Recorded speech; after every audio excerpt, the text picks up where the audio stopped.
Concernant votre question, par rapport à la rencontre entre le président nord-coréen Kim Jong-un et le président de la Fédération de Russie, président Poutine. Vous savez, la rencontre entre Poutine et Kim Jong-un suscite des inquiétudes aux États-Unis et chez les alliés des États-Unis, notamment les Européens, pour plusieurs raisons. La première, moi je pense aussi, c'est la perte de l'influence américaine de la région. Vous savez que la rencontre entre Kim Jong-un et Poutine renforce la coopération entre deux pays qui sont, comment dire, perçus comme des adversaires par les États-Unis et leurs alliés.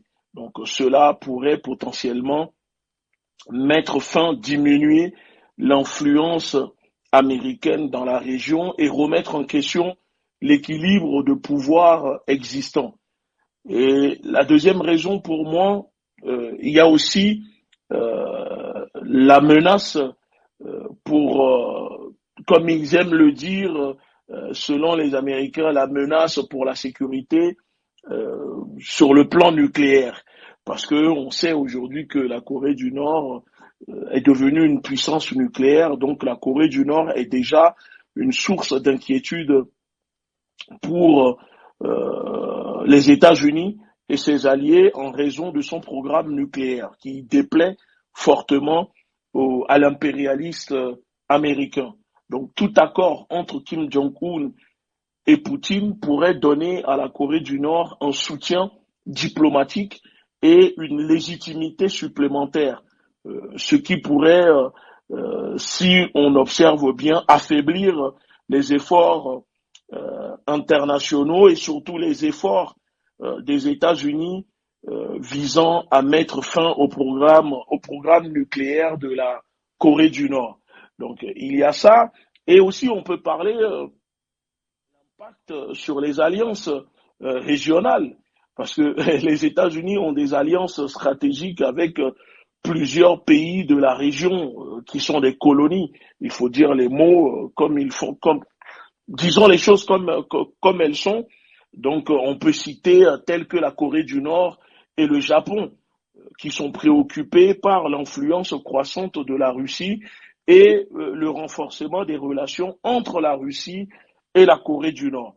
Donc, pour moi, cela pourrait remettre en question la solidité de ces alliances et affaiblir l'influence américaine dans la région. C'est ça la préoccupation première des Occidentaux, des États-Unis et du Japon, de la Corée du Sud. C'est de voir la perte de l'influence américaine dans la région, alors que on sait déjà que la France est en difficulté sur le continent africain. Donc maintenant, concernant le reste, je pense que la Corée du Nord est connue aussi pour ne pas céder, pour ne pas se plier aux règles occidentales, pour ne pas se plier aux règles américaines, parce que la Corée du Nord ne veut absolument en découdre. En tout cas, si on attaque la Corée du Nord, le dirigeant Kim Jong-un est prêt à en découdre avec les États-Unis et alliés dans la sous-région. Donc c'est ça aussi qui inquiète un peu, euh, pas un peu, mais je dirais fortement les Occidentaux. Maintenant, n'oublions pas aussi que il y a l'histoire des deux pays, parce que l'histoire des deux pays montre leur opposition à l'impérialisme occidental, tant la Russie que la Corée du Nord, surtout que les deux pays partagent une longue histoire marquée par leur opposition à l'impérialisme occidental. Pour ceux qui connaissent un peu l'histoire de la Russie a subi l'invasion de nombreux pouvoirs occidentaux au cours de son histoire, notamment lors de l'expansion de l'Empire russe. De même, il ne faut pas oublier que la Corée du Nord a été occupée par le Japon à partir de 1910, je crois, si je ne me trompe, avant de devenir une zone d'influence, une colonie pour les États-Unis et l'Union des pays, comment dire, occidentaux après la Seconde Guerre mondiale. Donc ces expériences ont façonné aussi la méfiance des deux pays envers l'Occident et leur désir de surtout s'unir dans leur opposition à la domination occidentale et pour briser l'hégémonie occidentale. Donc, quand on prend ces facteurs, ces paramètres que je suis en train de vous dire, il y a aussi la menace perçue de l'impérialisme occidental. Poutine et Kim Jong-un sont tous deux conscients de l'influence politique, économique et culturelle exercée par, comment dire, l'Occident dans le monde. Donc, pour eux, l'impérialisme occidental représente une menace pour leur souveraineté nationale et leur modèle de gouvernance. Donc, en s'unissant comme ils le font, l'objectif est de renforcer leur position et contrer cette menace, notamment en encourageant un système de multipolarité, c'est très important, multipolarité mondiale, où l'Occident n'aurait pas une influence dominante sur le reste du monde.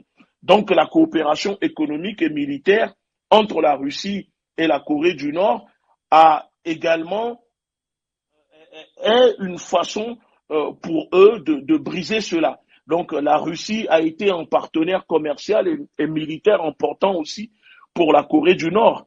La Russie offre un soutien aux industries nord-coréennes, excusez-moi, et en exportant des produits tels que le pétrole, le charbon et les produits manufacturés que les populations, le régime nord-coréen a besoin. Donc cette coopération renforce tout simplement leur économie respective et renforce leur position face à l'impérialisme occidental qui essaye souvent de mettre en place des sanctions économiques et de couper les liens commerciaux avec la Russie, etc.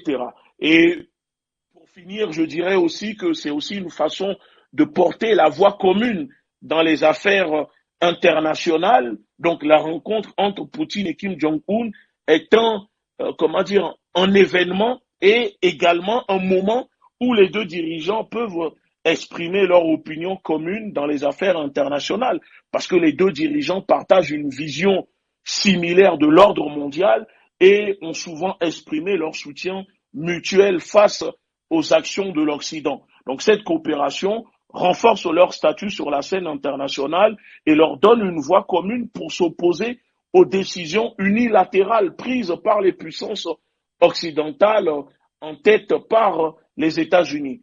Ce qui manque un peu aux pays africains, au gouvernement africain, c'est-à-dire l'unité, renforcer leur position pour briser l'hégémonie française occidentale sur le continent africain. Chibira, en disant merci pour cette analyse en ce qui concerne cette première actualité. Je pense que d'ailleurs, on la suivra de près et bien sûr traitée dans nos différentes éditions d'information sur For You Media Africa. Ce sera sans transition pour aborder la seconde question problématique de cette soirée, direction la France, où on a appris encore il y a plusieurs heures que les artistes culturels des pays précis tels que le Mali, le Niger et le Burkina Faso ont, du moins, ils sont interdits, si on peut le dire comme ça, de prester de ce côté-là. Les maisons culturelles sont interdites d'inviter les artistes d'origine malienne, nigérienne et bien sûr burkinabé de se produire du côté de la France. Alors on essaye de comprendre cette décision aujourd'hui quand on connaît